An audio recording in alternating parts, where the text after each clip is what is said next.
കൂടുതൽ വാർത്തകളും വീഡിയോകളും കാണാൻ ഈ ചാനൽ സബ്സ്ക്രൈബ് ചെയ്യുക. കൂടെ ബെൽ ബട്ടൺ അമർത്തുക. നമസ്കാരം.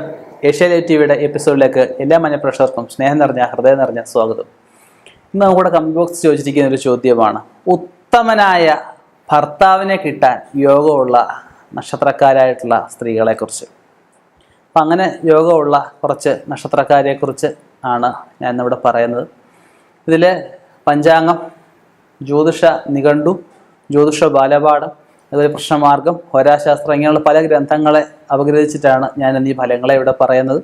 ഇതിന് കൂടുതലായിട്ടൊരു യാഥാർത്ഥ്യം അറിയണമെങ്കിൽ, അതുപോലെ ഇതിനെ കൂടുതലായിട്ട് ക്ലാരിഫിക്കേഷൻ അറിയണമെങ്കിൽ ജാതകം കൂടി പരിശോധിക്കേണ്ടതാണ്.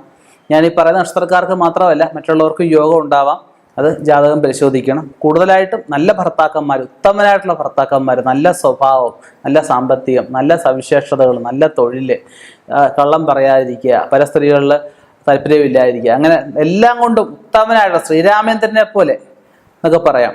അതുപോലൊരു ഭർത്താവിനെ കിട്ടാൻ യോഗമുള്ള നക്ഷത്രക്കാരുടെ സ്ത്രീകളിലേക്ക്, അല്ലെ ആ നക്ഷത്രക്കാരിലേക്ക് നമുക്കൊന്ന് കടക്കാം.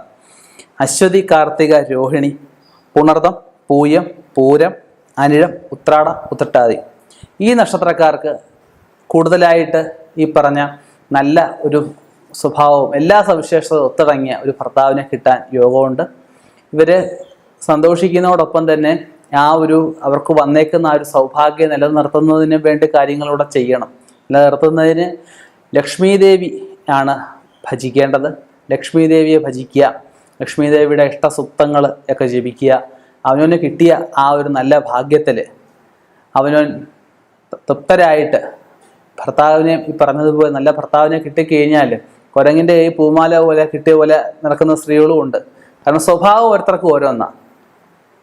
ഓരോരുത്തർ ആരുടെ സ്വഭാവം നമുക്ക് നിർവചിക്കാൻ പറ്റത്തില്ല. 100% നമുക്ക് ജാതകം നോക്കിയാൽ പറയാൻ പറ്റില്ലെന്ന് ഞാൻ പറയുന്നില്ല. അല്ലാതെ 100% പറയാൻ സാധ്യത കുറവാണ്. അല്ല ഒരാളെ കണ്ടാൽ ഉടനെ തന്നെ പറയാം, ലക്ഷണശാസ്ത്രം പറയാൻ പറ്റും, പക്ഷെ 100% ശരിയായിട്ട് വരത്തില്ല. അപ്പം ആ ഒരു നല്ല ഭർത്താവിനെ കിട്ടിയാലും ആ ഒരു ബന്ധം നിലനിർത്തിക്കൊണ്ട് പോകണം. അങ്ങോട്ടും ഭർത്താവിനോട് പെരുമാറുന്നത് നല്ല രീതിയിലായിരിക്കണം. ഭർത്താവ് ഇങ്ങോട്ടും അങ്ങനെ വേണം, അല്ലെന്ന് ഞാൻ പറയുന്നില്ല. അങ്ങോട്ട് ഗിവ് ആൻഡ് ടേക്ക്, സ്നേഹം കൊടുത്തെങ്കിലേ സ്നേഹം കിട്ടത്തുള്ളൂ. അപ്പോൾ ആ സ്നേഹബന്ധമായാലും ആ ഒരു സുഖ അനുഭവങ്ങളായാലും ജീവിതത്തിലുണ്ടാകുന്ന എന്ത് കാര്യങ്ങളായാലും നല്ല കാര്യങ്ങളെല്ലാം നിലനിർത്തിക്കൊണ്ട് പോകാൻ ശ്രമിക്കേണ്ടത് ആരാ? ഭാര്യ. ഭാര്യ ഒരാളുടെ ഭാര്യയാണ്, കുഞ്ഞിൻ്റെ അമ്മയാണ്, മരുമകളാണ്, മകളാണ്, എല്ലാമാണ്.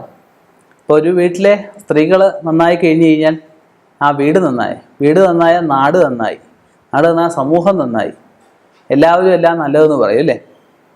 അപ്പം അവനവന് വന്നിരിക്കുന്ന ഭാഗ്യം മുൻനിർത്തി കൊണ്ടുപോകാൻ ശ്രമിക്കുക.